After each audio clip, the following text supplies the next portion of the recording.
राधे राधे। आप सभी का अमृत कथा कहानियां चैनल में स्वागत है। जब अपने भक्त के लिए गणेश जी बन गए भगवान जगन्नाथ, आइए सुनते हैं महाप्रभु के गजवेश स्वरूप की कथा। ओडिशा के पुरी धाम में भगवान जगन्नाथ का श्री मंदिर स्थापित है। कहते हैं कि सागर तट पर युगों युगों से भगवान नील माधव का पुरुषोत्तम क्षेत्र मौजूद है और इसका जिक्र भविष्य पुराण में भी है। इसी आधार पर भारत भूमि में 4 धाम स्थापित है। उत्तर में बद्रीनाथ जो कि पहाड़ों में है, पश्चिम में सागर तट पर द्वारिका, पूर्व में सागर तट पर जगन्नाथ और दक्षिण में सागर तट पर रामेश्वरम। साधु समाज में एक और बात कही जाती है कि सतयुग में भगवान चमत्कारी अवतार लेकर आए। कभी मछली बने, कभी सिंह, तो कभी वराह। त्रेता में वह संत हित के लिए खुद ऋषि बनकर परशुराम बनकर आए। फिर वह जन जन के राम बने। द्वापर में वह भक्त, सखा, मित्र और धर्म के रक्षक बनकर आए। लेकिन उन्हें भक्तों की भक्ति देखने के लिए भी भक्त भी बनना था। वह अपने भक्तों के भी भक्त बनना चाहते थे, इसलिए वह जगन्नाथ बनकर आए। इस रूप में न उनके हाथ हैं और न ही पैर, केवल बड़ी बड़ी आंखें हैं। वह चाहते हैं कि उनकी नजरों से कोई भक्त रह न जाए। वह कहीं नहीं जाना चाहते हैं, बस जो उनके पास आए वह उसके होकर रह जाना चाहते हैं। इसलिए भक्त होते हुए भी वह जगन्नाथ हैं। श्रद्धालु जिस रूप में सच्चे हृदय से उनके दर्शन करना चाहते हैं, भगवान वैसे ही रूप में उन्हें दर्शन देते हैं। पूरी धाम में इससे जुड़ी एक लोक कथा भी काफी प्रचलित है। यह कथा भगवान की अनासर विधि से जुड़ी हुई है। कथा के मुताबिक भगवान ने अपने एक भक्त को श्री गणेश का अवतार लेकर दर्शन दिए थे। उनकी यह कथा गणेश चतुर्थी के साथ भी जुड़ती है और गणेश पूजा के दौरान पूरी व अन्य पूजा पंडालों में सुनाई भी जाती है। पुराणों में लिखा है कि कलयुग में भगवान नील माधव भक्तों को उनकी इच्छा के अनुसार दर्शन देते हैं।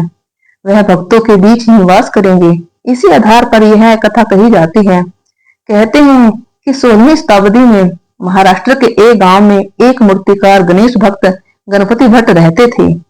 वह दिन रात गणपति बप्पा की भक्ति में ही लीन रहते थे। एक समय वह तीर्थ यात्रा पर निकले। इस तरह हर ओर की यात्रा के बाद वह पुरी पहुंचे। यहाँ भट्ट जी को बहुत निराशा हुई, क्योंकि पुरी में गणेश जी का कोई मंदिर ही नहीं था। ऐसा देखकर वह विचलित हो गए। यह उनकी यात्रा का अंतिम पड़ाव था और वह इस दौरान अपने इष्ट गणपति बप्पा के दर्शन करना चाहते थे।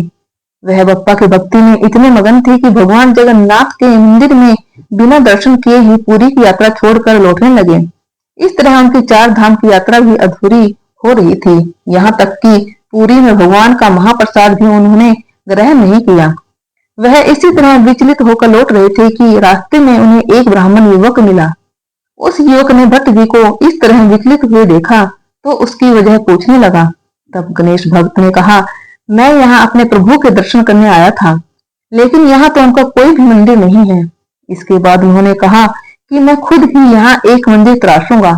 इस पर वह ब्राह्मण जोर जोर से हंसने लगा।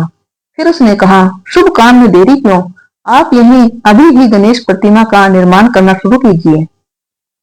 ब्राह्मण युवक की बात में कुछ ऐसा जादू था कि गणपति भट्ट ने गणेश मूर्ति बनानी शुरू कर दी। वह सब कुछ बनाते हुए जब मूर्ति का चेहरा बनाते तो कभी आंखें गोल हो जाती, कभी बहुत बड़ी, कभी वह मूर्ति बनाते बनाते खुद उनके हाथों में बंसी पकड़ा देते थे। वह कई बार कोशिश करके भी जैसी चाहते थे वैसी प्रतिमा नहीं बना पाते थे। तब ब्राह्मण युवक ने कहा कि यहाँ तो गणपति का कोई मंदिर भी नहीं, आप एक काम करिए, ध्यान लगाइए और उस ध्यान में गणपति जी की स्मरण कीजिए। फिर वह ध्यान में जैसे नजर आए वह प्रतिमा बना लीजिए। गणपति भट्ट को यह विचार अच्छा लगा। उन्होंने ध्यान करना शुरू किया। ध्यान में उन्हें अलग अलग दृश्य नजर आए। कभी देखते कि एक बड़ा चेहरा दिख रहा है जो उन्हें ही देखकर मुस्कुरा रहा है। फिर वह देखते कि गणेश जी ही बांसुरी बजाते नजर आ रहे हैं। कभी उन्हें दिखाई दिया कि 2 बड़ी बड़ी गोल आंखें उन्हें ही देखे जा रही हैं। इसके बाद उन्हें पुरी के श्री मंदिर में स्थापित भगवान जगन्नाथ नजर आए। अब गणपति भट्ट बहुत परेशान हुए। जो उन्होंने देखा था उसका वर्णन वह कर ही नहीं पा रहे थे। मूर्ति बनाना तो दूर की बात थी। तब ब्राह्मण युवक ने पूछा कि आपने श्री मंदिर में जगन्नाथ जी के दर्शन किए थे? गणपति भट्ट बोले, नहीं, जब मुझे पता चला कि यहाँ गणेश जी विराजमान ही नहीं है, तो मैं बाहर से ही लौट आया। तब ब्राह्मण ने कहा, अरे एक बार देख तो लिए होते, हो सकता है आपके गणेश जी भी वहीं मौजूद हों, इसलिए दर्शन करके आते हैं। ब्राह्मण के समझाने पर गणपति भट्ट राजी हो गए और फिर से मंदिर की ओर चले। उस दिन अनासरा विधि थी। भगवान को मंदिर से बाहर स्नान प्रांगण में लाया जाता है और फिर स्नान कराया जाता है। ज्येष्ठ मास की पूर्णिमा को जब गर्मी की अधिकता होती है, तो उस दिन देव प्रतिमाओं को 108 घड़े के जल से स्नान कराया जाता है। इस स्नान के बाद तीनों देवता बीमार पड़ जाते हैं और फिर वह एकांतवास में चले जाते हैं। स्नान के ठीक बाद सूती के मलमल कपड़े से उन्हें पोंछा जाता है और उन्हें मलमल के कपड़े में लपेटा जाता है ताकि शरीर से पानी सूख जाए। इस दौरान कपड़ा लपेटते हुए चेहरे पर नाक से होते हुए ऐसे लपेटा जाता है कि जैसे वह हाथी की सूंड हो। यही प्रभु जगन्नाथ का गजानन वेश है। जब गणपति भट्ट श्री मंदिर पहुंचे तो उन्होंने यही दृश्य देखा और खुशी के मारे चिल्ला पड़े, मेरे गणेश जी तो यही हैं, यहाँ मंदिर में विराजमान है। जगन्नाथ प्रभु में उन्हें अपने इष्ट के दर्शन हो गए। फिर वह जब ब्राह्मण युवक से अपनी खुशी जाहिर करने के लिए मुड़ा तो देखा वहां कोई नहीं था। कहते हैं कि अपने सच्चे श्रद्धालु की भक्ति देखकर भगवान जगन्नाथ खुद उनके मन का भ्रम दूर करने आए थे। भगवान जगन्नाथ के गजवेश के दर्शन से आनंद मिलता है और इसके बाद ही वह 15 दिनों तक किसी को दर्शन नहीं देते हैं। वह एकांतवास में चले जाते हैं। एकांतवास की इस प्रक्रिया को पूरी में अनासरा कहते हैं। इन 15 दिनों में देव विग्रहों के दर्शन नहीं होते हैं। 15 दिनों के बाद जब जगन्नाथ जी ठीक होते हैं, तब उस दिन नैनासार उत्सव मनाया जाता है। इस दिन भगवान का फिर से श्रृंगार किया जाता है, उन्हें नए वस्त्र पहनाए जाते हैं और इसके बाद वह भ्रमण के लिए तैयार होते हैं। तब फिर श्री मंदिर के सिंह द्वार पर रथ लाए जाते हैं और फिर 2 दिन बाद यहाँ से रथ यात्रा प्रारंभ होती है। ये कुछ ऐसा है कि बीमार होने के कारण जब जगन्नाथ जी कई दिनों तक एकांत में होते हैं, तो वह मन बदलने के लिए भाई बहन के साथ यात्रा पर निकलते हैं। अनासर की विधि के दौरान जब आषाढ़ की कृष्ण पंचमी तिथि आती है, तो इस दिन श्री मंदिर में अनासर पंचमी मनाई जाती है। अनासर पंचमी के अवसर पर महाप्रभु जगन्नाथ और उनके भाई बहन भगवान बलभद्र और देवी सुभद्रा को फुलोरी तेल उपचार दिया जाता है। इसे फुलोरी तेल सेवा के नाम से जाना जाता है। देव प्रतिमाओं को फुलोरी तेल लगाया जाता है। यह विशेष अनुष्ठान भगवान जगन्नाथ और उनके भाई बहनों को स्नान यात्रा के दौरान अत्यधिक स्नान के कारण हुए बुखार से मुक्ति दिलाने के लिए किया जाता है।